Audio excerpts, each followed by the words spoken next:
Welcome to M&G Agency Life. This time, we're going full tech mode. Yep, Series 3 is all about the tech that powers the work we do here at Mearns & Gill. Because behind everything we do, there's a whole lot of clever stuff happening behind the scenes. And we're here to break it all down.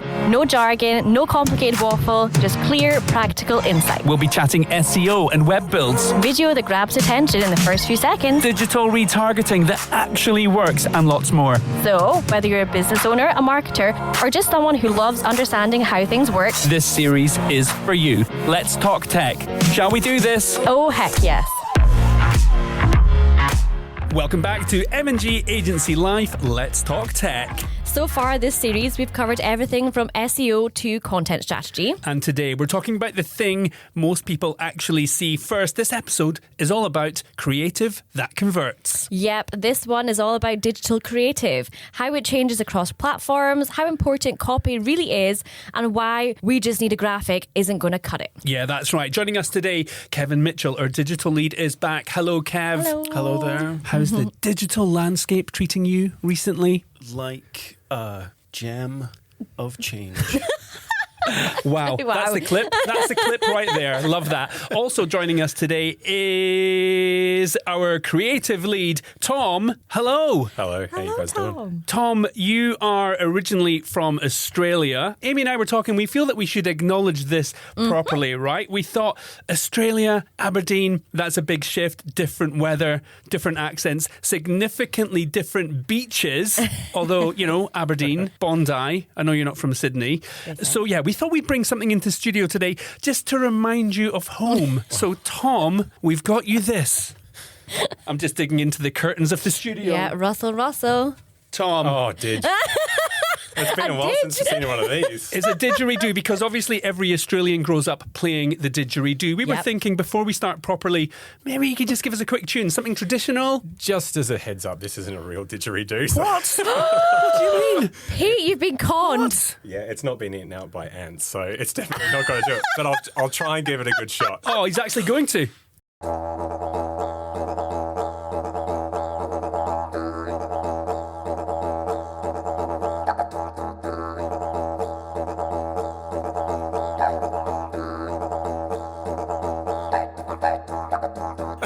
That is, you know what? Amazing. I didn't think you would get a note. I could do it better if it had the proper lip do seal, it. but there you go. Oh, wow. I mean, my mind is blown Yeah, me already. too.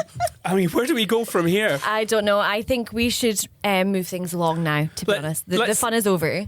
Before we get right into the episode, Tom, you are the new guy here at Mearns & Gill. You've been with us, 4 or 5 months? So why don't you tell us a little bit about your background and, what brought you to Aberdeen? Yeah, well, I'm a little bit of a mongrel in terms of my industry background. So I've originally come from Tasmania, which is a very small island off the bottom end of Australia. Tassie. Yeah, good old Tassie. It's actually probably a good lead-in to say that it's actually not very different from Scotland in terms of No. weather. So, Really? Yeah, I mean, look, we don't get as harsh, I suppose both cold and hot weather there.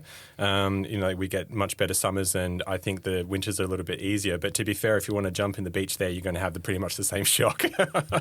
Amazing. Sharks? Yeah. No, actually, it's too No cold sharks. for them down You that get way as basking well. sharks here in Scotland. Yeah. You no, do get them. Not anywhere near Aberdeen That's Beach, not a though. shark. It's So- a whale.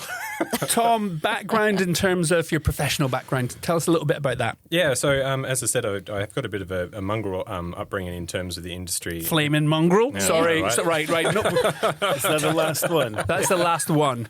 Sorry, go on. Originally I kind of started out in the industry working actually in photography and art direction, doing a little bit of photo shoots and everything. And from that, I actually ended up learning about graphic design through basically the photography being put on posters and bits and pieces. Okay. So this is pre-digital for everybody who's listening. 'Cause Yeah. I am quite an old boy these No, days. you're not. But yeah, no, the interesting part of that is that it kind of hooked my interest, and so I went through and did my studies in the Tasmanian School of Art in Hobart. It gave me a love for graphic design, and then I had good fortune to basically get a couple of really great opportunities to work for business in Tasmania that really gave me a love for brand. So I moved more towards the brand space very early on the piece when it was kind of evolving from the traditional advertorial market. So graphic design is definitely something I'm very passionate about. It's something about being on the tools and actually being in the trenches with everybody. But really, I'm kind of on the top level side. So looking at creative and brand and how that can kind of inform how businesses perform in the market. So yeah, so I mean, that's a little bit of the background. I mean, I've obviously had a fair amount of experience since then. I've fortunately lived in many different cities across the world. So Melbourne, Sydney, Dublin, Paris, and now I've kind of pulled up stops in Scotland. So I had some time in Edinburgh and now I'm here in sunny Aberdeen. Well, Nice. we're delighted to have you here, and thank you for that background. Love it. So I guess by the end of this episode, the listeners will understand what actually makes creative work, not just look. Does that sound fair? Yeah. I think so. I think that's the goal. Right, let's get into this then. So first of all, to Kev or Tom, let's start simple. When we say creative that converts, what do you think we mean? Ultimately, what it comes down to is making sure that you're actually getting people interacting with what you're putting out there. I mean, it can be as simple as, a person walking away with a certain emotion as they've seen that content, and then they've associated that positive, or, I mean, in unfortunate cases, negative emotions with the brand as it's kind of, putting it out into the world. But the other key thing is obviously if you've got an end target that you want to be, doing, is trying to make sure people are actually clicking, interacting with the place that you're sending them to. Yeah. So, I mean, I think the key thing really there is trying to make sure that, whatever you're signposting people to do, that the creative can actually kind of get them on board with that journey, because it's got to have a good piece of end value for them to really spend their time engaging with it. I find it interesting that you said the word emotion. That's quite a creative thing, isn't it? I mean, because you build an emotion and a connection to these brands. Kev, I'm guessing you might think a little bit differently about all of this. A little bit differently. I mean, I fundamentally always agree with Tom. Heart eyes. But vice versa. I feel like we're the left brain, right brain kind of situation with stuff. Where we come agreeable parts. Good cop, bad cop situation. Oh no. But Tom's right, and again, when I think of the application of that creativity digitally, I think conversion can mean, again, at Tom's point, many, many different things. There is an emotional arc that needs to happen in people's minds, and again, we might have an entire digital campaign or just part of a digital campaign that's specifically designed to make somebody feel a thing, not to do a thing yet, because it might be a considered purchase, or the goal might be something more emotional. It might be to change someone's views, hearts, minds, whatever it is, so the creative might need to do it. Or if it's a considered purchase or a considered action, we might want them to feel something before we ask. So yeah, conversion can be many things. Often great example of that is like events. If you think about that more often than not, you actually need to do quite a few content drops to build anticipation and excitement before people go and check the lineup and do these bits and pieces. So, sometimes, putting a piece of content isn't an immediate conversion starter. It's a conversation starter. Yeah. Then it leads to conversion. Exactly. Definitely. Okay. So why do you think so many businesses focus on making things look nice rather than making them perform? I think this comes from the default. I mean, obviously, we're visual creatures. The reality is that most human beings, we look with our eyes and learn from the world through that, that context. And so a lot of businesses, obviously, when they go onto the different platforms, what they're seeing there is a load of different types of content, and they want to replicate that or look as part of that kind of, that environment. And so the first thing they think is, we need to look this certain way, as opposed to, it's not just about looking that way, it's also making sure that you feel a certain way that's unique to you. And so, I think more often than not, it's just one of those things that when you come into it for the first time, or even if you've just been in the weeds with, social media platforms for a while, you can kind of get a little bit complacent with just using the tools that are readily available and just being a bit lazy with it.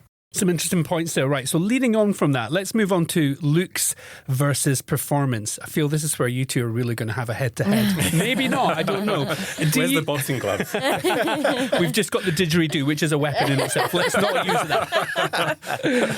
Do you think something can look great but still completely fail? Who wants to take this one? I think we'll both agree on We're this. gonna Yes, agree on that. 100%. Yeah, it can. Yeah. It's an unfortunate situation, but we see this quite regularly almost on a weekly basis. With brands that we actively monitor and just keep our finger on the pulse of how they're doing. It's unfortunate because we know how much investment goes into producing these things, but the reality is, if they've not really done the strategic or the framework or the research involved to make sure their messaging is going to land, it can look wonderful, but it can just fail, and you can see that. I haven't got an immediate example in my mind, but you might, Kev. Have you come across anything recently? Yeah, and I think that point it attaches to the previous point about conversion.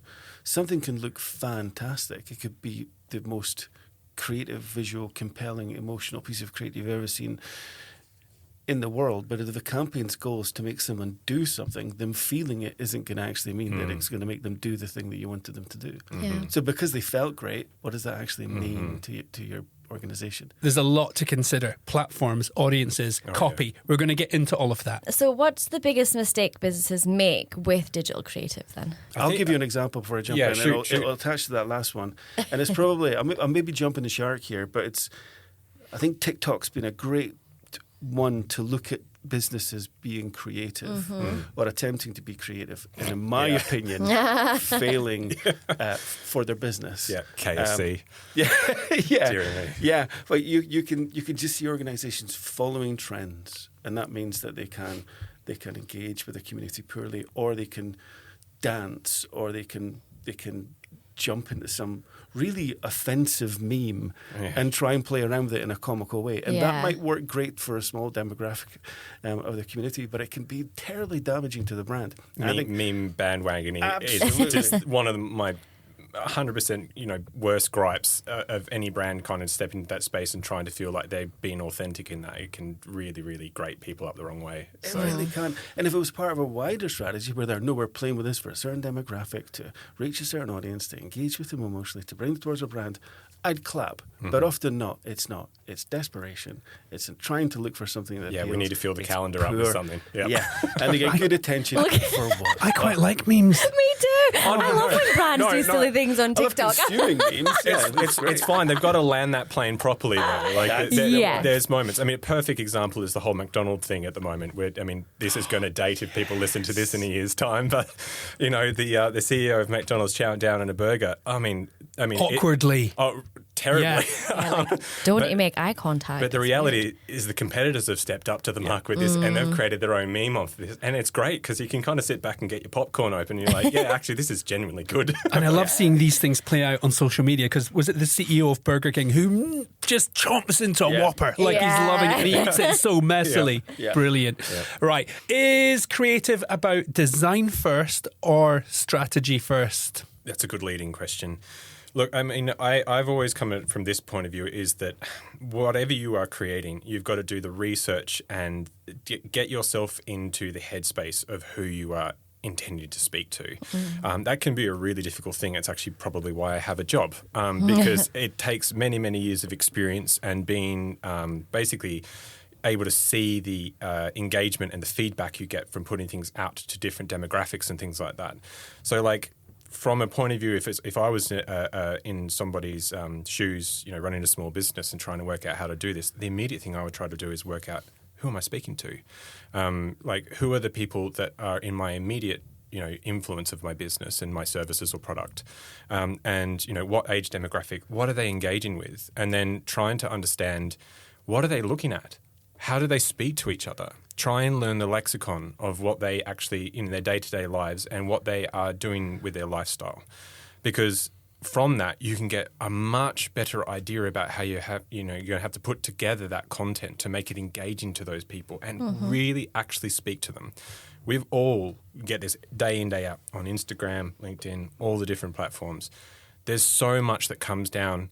We scroll past it so quickly. It's very rare for us to actually stop on something and watch it these days, because it's just people are having to plug in content and make it feel like it's, delivering something, every week, every day to keep, top of mind. So I think the key thing here is, research and understand your audience, then plan your content so that it's got the best splash damage when you put it out there, that is really going to engage those people. Doesn't need to necessarily carry an emotional signal. It could just speak to them in the way that they speak to each other. And that can be really strong. And from that, then you also have to think about what's the end value I'm bringing to them to make them stop and actually watch this.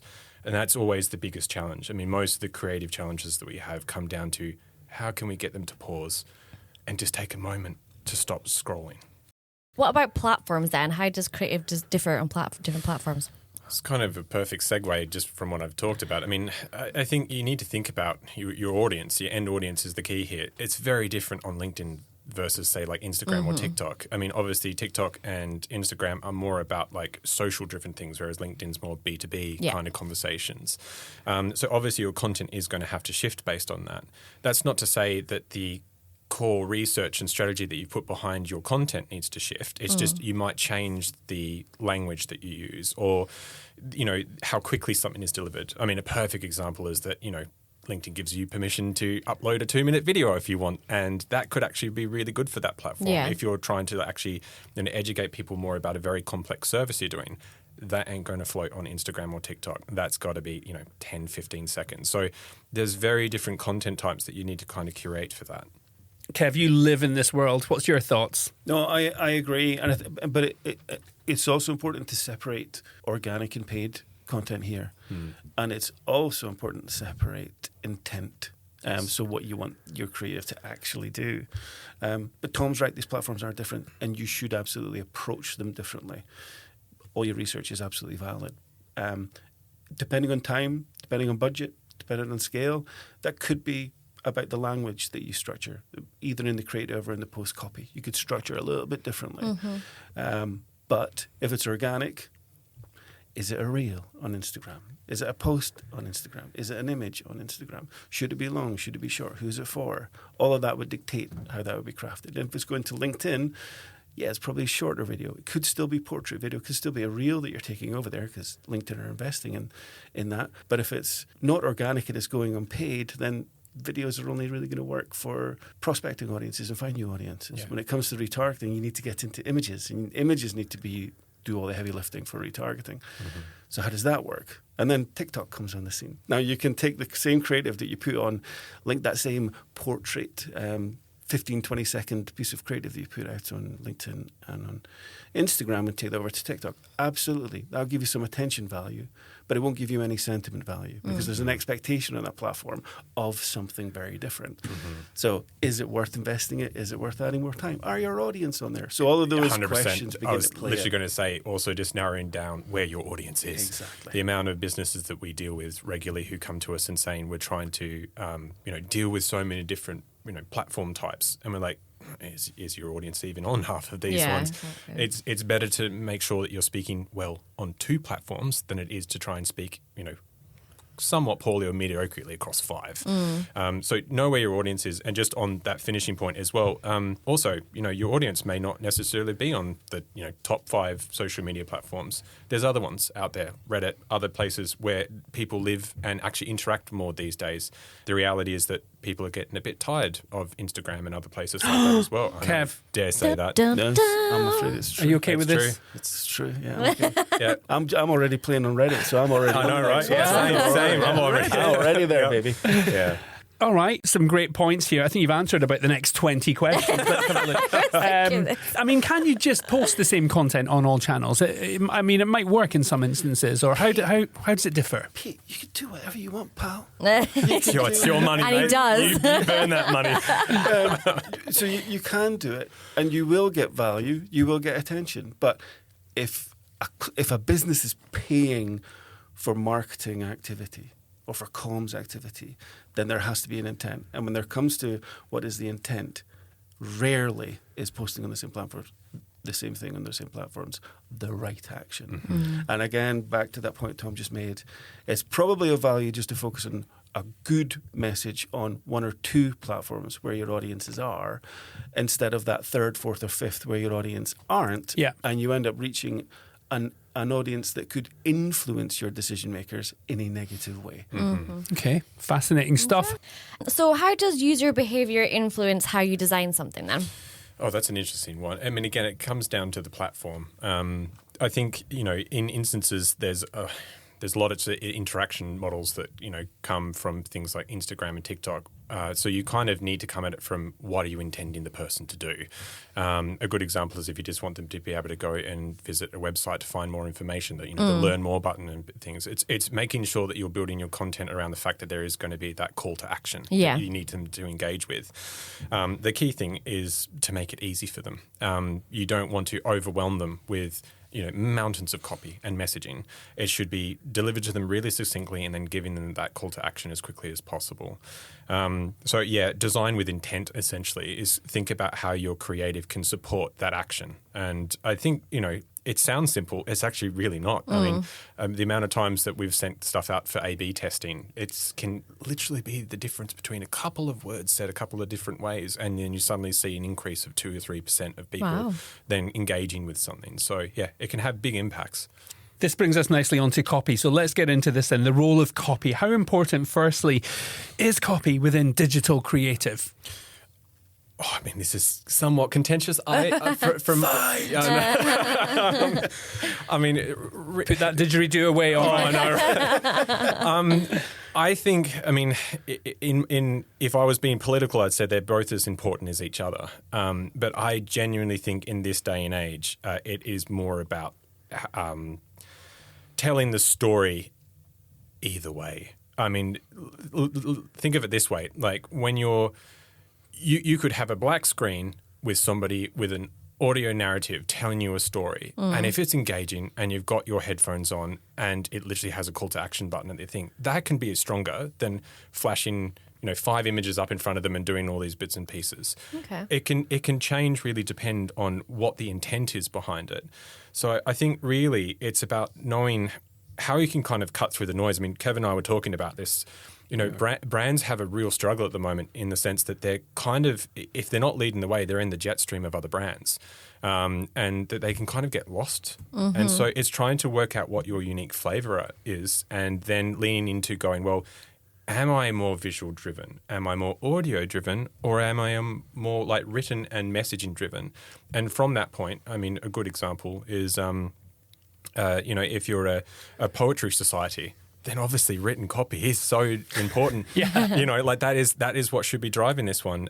But for most businesses, I'd probably say it's a bit of both. Work out what the content needs to do. It might be more video driven in this instance. If it's not, then maybe it's worth having a look at seeing how well the copy can kind of do the lift for you. I guess the two, design versus copy, have to work really smartly together. I'm only coming at this from a consumer point of view, right? If I'm scrolling through my numerous feeds and something I see stops me because I'm interested in, I'm then reading the post copy. I'm then finding out a little bit more. Yeah. Kev. I was going to say that. And listeners can play along with this too. So if we just imagine, and if you're driving, imagine it. Please don't touch your phone. But if you could just if you could just think of scrolling through your phone, and when you are looking at any form of content, that could be press, that could be Reddit, it could be social, whatever it is that you're scrolling through, you're looking for something that matters to you. We want you to look at what matters to us, which is our clients' messaging. That doesn't match. Those two expectations don't match, but we need them to. So if you just imagine when you're scrolling through, you don't want to see adverts. You do not want to be sold to. You do not want to be communicated or encouraged to think about anything else apart from your interests. So if you when you're scrolling through in your imagination, do that now. Scroll. You're looking for something visual. Right. You're looking for something visual that matches your interests. Yeah, you're going to land on it. Yeah. And if that happens, you're going to slow down. You're not locked in yet, but you're going to slow down. If the first few seconds manages to match or pique your interest level, then maybe you'll hold and look more into the creative. If it's an image, you might have a look more at it. If it's a video, you might let it play a little longer. And then your eyes are going to go a little bit north and have a look at the copy. If that opening sentence of that copy doesn't meet your interests or expectations, scrolling you're down gone. the thing. But if it does, you've now got another second. So you've got these micro moments to hold somebody's attention between creative and copy. And if you can't do great creative that manages to disrupt someone to act, your copy has to catch them and disrupt them to act. Otherwise, you scroll on. Yeah. Perfect. So is trying to say too much one of the biggest problems in ads or content, would you say? Yeah. I definitely think it. I definitely think it is. I think if you're trying to say too much, you haven't really done your job. That's the thing. Like, ultimately, you should be able to say a lot with a lot less. It's if you know who you're speaking to and what they're interested in, then you should be able to say something in a very succinct line. I mean, most times when we're putting together, say, like, top level ad copy, so we try to keep it to 5 to 6 words. Okay. I mean, even short is better. Sometimes, 2 words can do a lot of lifting. We're talking headline. Yeah, headline stuff. Yeah, and then obviously, like what Kevin was just saying there was, it's the hook in. It stops you. It makes you pause, and then it gets you to kind of scratch the surface of what else the rest of the content is doing. Now that could be, sort of supporting visuals, audio. It could be the description copy underneath it, just to kind of carry that story forward. So yeah, I think if you're trying to say too much, go back to the drawing board. Try and understand your audience. Make your content work better for you, because you are going to be spending that time and money to put it out there. Exactly. Do it well. I 100% agree. Especially when we talk to ads here, ads should not be taking up people's time. I think, does anybody in this room, and again, anyone just listening to this, do you want to be sold to? No. So adverts have a very specific, even when we make ads pretend that they're not ads creatively, they are fundamentally moving someone's attention to do something. That's true. I mean, a good ad, ads. A good ad is one which makes you go, aha, and you actually go, you know what, it leaves that brand impression, that product impression in your mind. But it doesn't make you sit there going, you just wasted my time. Yeah. And that's why they can't be long. But content can be. And content can still be an ad. But its job isn't to be an ad first. Yes. Its job's to be a piece of... And so if we were to speak about a brand or to have a conversation about a product or a service, we would converse about what's interesting about it. Oh, I saw this and wasn't that cool? And that really helped me and it moved this forward and it could move you forward. All of a sudden I've sold to you. But there was a story there. That's a long form piece of content that ends up influencing or emoting or making someone want to go and investigate something further. That can be longer. An ad to go do this now, shorter. But to the right audience, because we spoke about this before when we spoke about retargeting, and I think, Kev, you and I both kind of agreed that retargeting is good because actually you're seeing ads that you want to see, not stuff that's irrelevant, and Absolutely. it's about that right audience piece. Right, so let's to wrap this little section up then. If you had to choose strong visual and weak copy, or strong copy and weak visual, which wins? No, I've got this one. I think you both have to. I think we need to hear both opinions. Yeah, so I mean, I'm just going to give you an example that sprung to my mind when I was reading the questions that you're going to propose. I think the key thing for me was looking at a brand like Nothing. So Nothing is a new. Well, not newish. It's actually been around for a couple of years now. A tech brand startup that started with a new smartphone. It was competing with the likes of Apple, Android, Samsung, all those devices that are out there, and it had to do something different. Now, we're all used to seeing the Apple marketing, it's clean, sleek, all those things. Yeah. Nothing was doing something similar, but instead of relying on, hyper marketing, lots of messaging, shoving it down your throat, they kind of did the opposite, which is they stepped back and they started just producing really alluring, little snippets of imagery and stuff of insects, interacting with tech and just things that you didn't expect. Yeah. But they weren't asking much of you. They were just, kind of breadcrumbing you towards their kind of brand. And over time, they started doing some really interesting activations. They would, link these things through their social media to phone drops that were happening in streets and stuff. And they have come, into that market and really owned it in a very unique way. So in that instance, going back to your original question, actually they did weak copy. They lent into the strong content, like the visual and the supporting stuff. And I think in that instant, it worked well for that brand. Yeah. And so, another great example of that is Aesop, the Australian-based beauty brand. So they don't actually advertise. They're all about their stores and their brand and stuff. They do have social media presence. So when they're, releasing new things, you'll know that there's a new perfume coming through. But again, they don't really rely very heavily on, written straplines, headlines, these things. They kind of let their aesthetic lead the way. So they're two really great brands about, they've taken their part of that market and owned it. But they know that they don't need to say as much. But there are other brands that do need to rely on this a little bit more. And I think really what it comes down to is understanding, do you have something to say? visually, or is that going to capture your end audience attention, or is it better actually that you need to tell a story through written language and use the lexicon of the people that you're speaking to so that they can engage with it in a really meaningful way? So, yeah, I mean, do you want to jump in at all, Kevin? We never got your answer, though. What's your answer? Come on, Tom. You swerved that I love one. chatting. I'm Where's the answer? 100% on the fence on this one. Basically. And I'm going to take a side, and I'm siding with Tom. Right. Okay, let's move into the brand side of things then. Tom, this might be one for you. Do brand guidelines help creativity or restrict it? I'm going to put this out there to all the people that believe that you have to use them as a etched in stone thing. They're guidelines. It's in the name. The idea here is that guidelines were created to ensure that an internal team can maintain a consistent look for a brand who don't have design or creative experience. If you're working with brand guidelines as a studio or an agency, the idea here is that you learn from them and you make sure that you use the consistent structure that they need from that, with visual or written, verbal messaging, all those bits and pieces to make sure you're, able to replicate the brand voice and the feel of them. But ultimately, you need to be able to adapt those to make sure that the content is, in this instance, the content is king. Like, it should really make sure that if it's going to perform well, the guidelines shouldn't be a ball and chain that they're having to drag along to bring the content down. Because ultimately, the end goal for any good creative, whether it's campaign, all those bits and pieces, is to get people, whether it's within your immediate audience group, your core audience, or even in the peripheral or new people coming into the fold. It's got to do different things, and they can't always work to do and achieve those things. So again, going back to it, they're guidelines for a reason. Just don't stretch the logo, right? Yeah. And to add to that, I think good brands are getting the idea now. And again, with the disruption that digital and social media has given to people's attention and how creative has to be different nowadays, good brands are really taking advantage of this. Good example, big client that we work with, Vattenfall.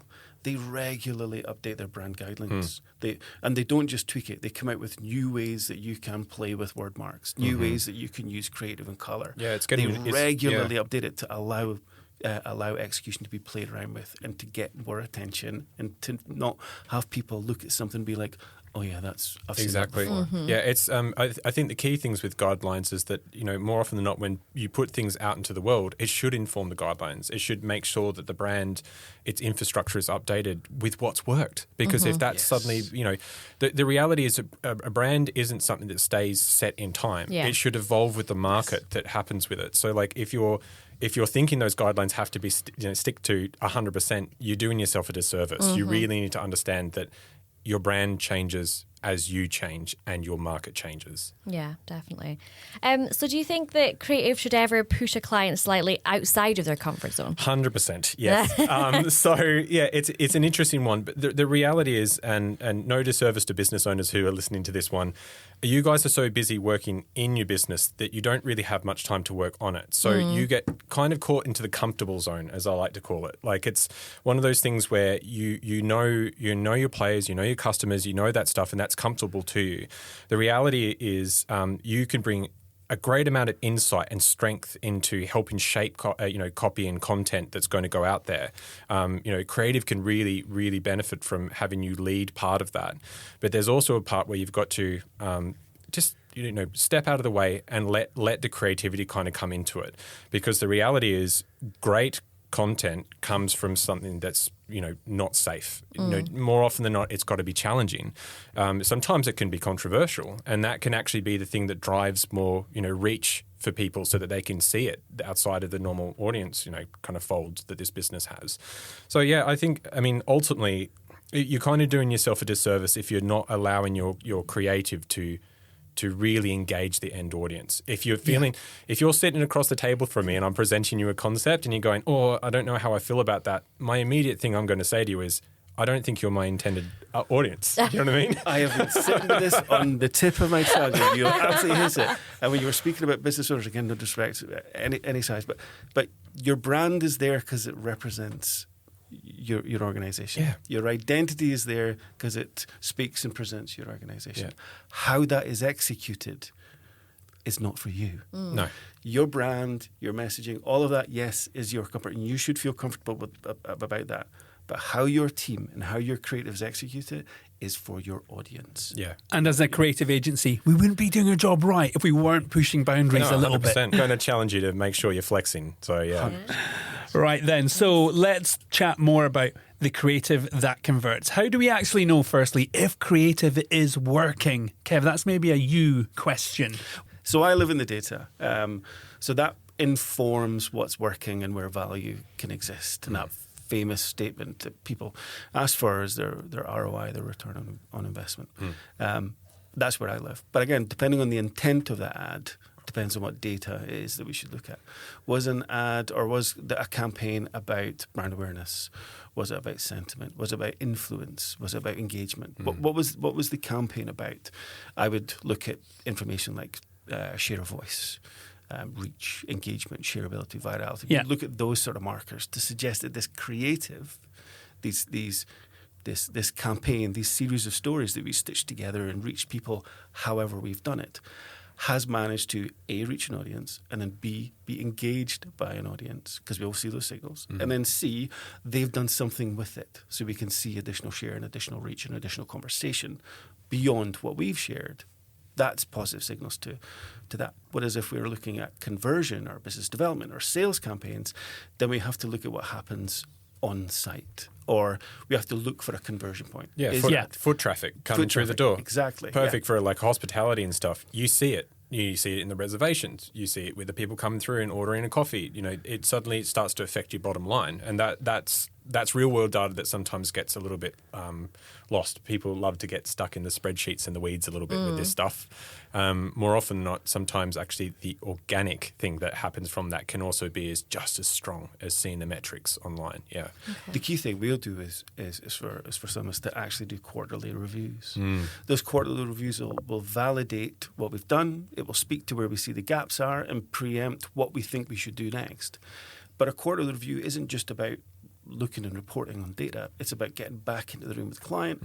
We speak about the quarter. We ask them how they have felt, what's happened in-house, what's invisible to us, invisible to you, to, again, validate or dismiss or debate what we actually should be doing next and where we and they are getting the return on investment. And it's useful because we can use this data to tweak further creative, can't we? Constantly. Yeah, I mean, that's one of the benefits of doing A/B testing. I mean, being able to see how even just minor... Did I just jump into the question you're going to ask, Amy? Was that Amy's next question? Right, go on then, ask it. What? Sorry, I would like my moment, please. I'm backing up from the microphone. How important is testing different versions of creative? well, Amy. Thanks for asking. I mean, the reality is, I've been fortunate enough in my career to be working with many like multinational companies. Some in the US, EU, here in the UK, and Australia. And the best thing about that is that there's very different demographics that I see there, and how different ad copy can, just be tweaked slightly, and the volume of people that can shift towards a brand. Even just in terms of reach, like changing just the shortness of a clip, or understanding that it doesn't need to be 15 seconds. Actually, you can deliver this same emotional message in 9 seconds, and that actually is going to have a better impact.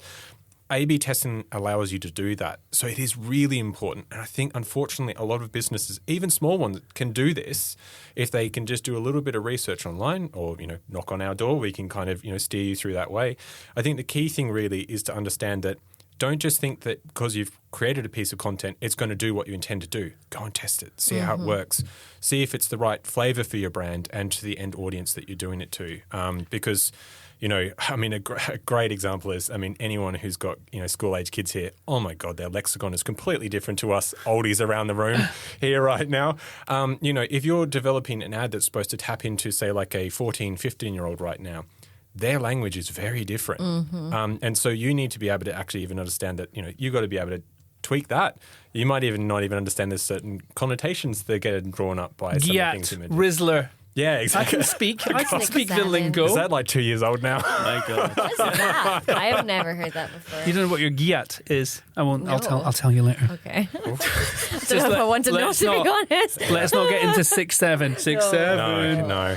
Kev, I think you wanted to make a serious point. I did. I was thinking about some real world examples of that. One example, we were working with an organisation who needed to speak to a C-suite audience, for decision making, and also an HR audience for influence. Yeah. So we created very different messaging to speak to those different audiences. But we allowed what we thought were still influential pieces of creative to go into each other's audience, just to overlap, so that when conversations were happening in boardrooms, that messaging was still coming up and passed over. In one of the campaigns, it was the HR message that was responding well in the C-suite audience. Oh, that's curious. So it wasn't until we were looking at the data that we could see, this motivators working across all audiences, not just that one. So we'll claw back the spend, shut them down, and put more money into that message and look at revising other messages. Can I ask what was the difference? Was it the actual visual content, or was it the written content? It was the statement. It was the written content. Yeah, okay. There you go. It was the Curious. The impact that was actually how we spoke to the impact was actually caused. Kev, Tom, I've got to say, this has been fascinating. So interesting.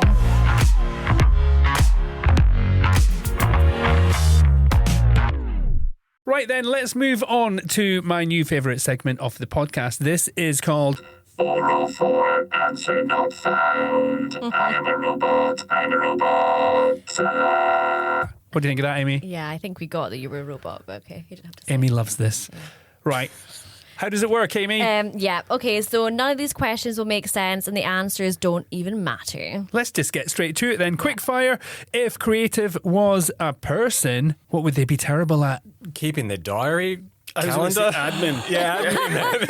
I mean, Or am I talking about creatives here? I know, right? I mean, let's just say it. I was kind of natural at a creative. Life admin, not so much. For context, I had to say to Tom yesterday, you know you're podcasting tomorrow. He's like, is that in my diary? That was Australian accent, but I'm terrible at that. Anyway, next. If a font could start drama, which one would it be? Oh, I mean, look, it's not a particular font, but I'd probably say if you're going to lean into sans or serif. I mean, every designer here is just going to shudder when I say I'm a sucker for serifs. Every designer in their skin will say, "Oh, sans serif, 100%. It's the workhorse. It does the beef." But like, I'm willing to get in a ring with anybody because, like, at least a serif, it can do some heavy lifting, but it also looks good. There we go. Right. What's the most dramatic thing a designer could say about spacing? Oh, either it's too tight or not tight enough.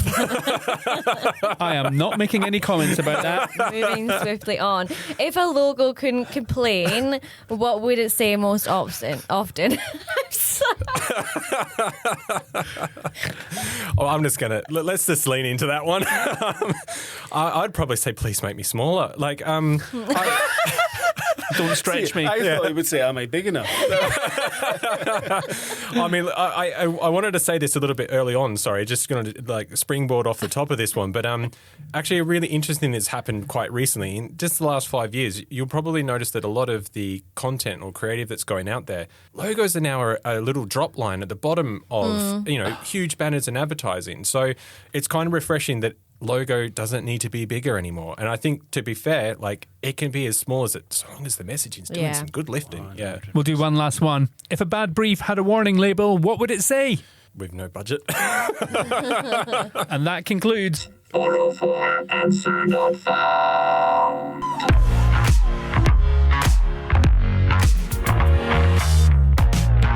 Right then, moving on. It's just about time to wrap up this episode. But one more question. If listeners were to remember one thing about creative from this episode, what should that be? Not one thing, it's three things. Of course it is. Of course it is. Go on then. Okay, simply put, research, know your audience, and value. You need to understand that each one of those things are going to make your creative work for you the best. So research, learn the language of who the people are, know your audience, who you're speaking to, and then give them something to value. It's, make them stop because their time is valuable. So you've got to make sure that they feel like they're valued when they're interacting with your content and creative. And that whole research, know your audience piece is exactly what we would cover in our discovery sessions when we kick off projects. Yeah. Great starting point. Let me drive one from digital, and I've only got one for digital. Go on. Yep. And that is one piece of creative, especially digitally here, one piece of creative is not going to do all of the heavy lifting for you. 100%. You have many different audiences, many different points, many different motivating factors, many pieces of creative. Love that. Okay, so to recap, creative isn't decoration, it's about communication. Platforms behave very differently. Copy and design need each other to work, and testing beats guessing. We've covered a lot on this episode, I've got to say. And if you haven't listened to the other episodes of Let's Talk Tech, you can go and check out the content strategy, retargeting. There's a lot of other useful bits of information that we've covered. That is just about a wrap on this episode, though. Thank you so much, Kevin. And thank you, Tom, for joining us and breaking down creative properly. Yep. No worries. Thanks for the didge.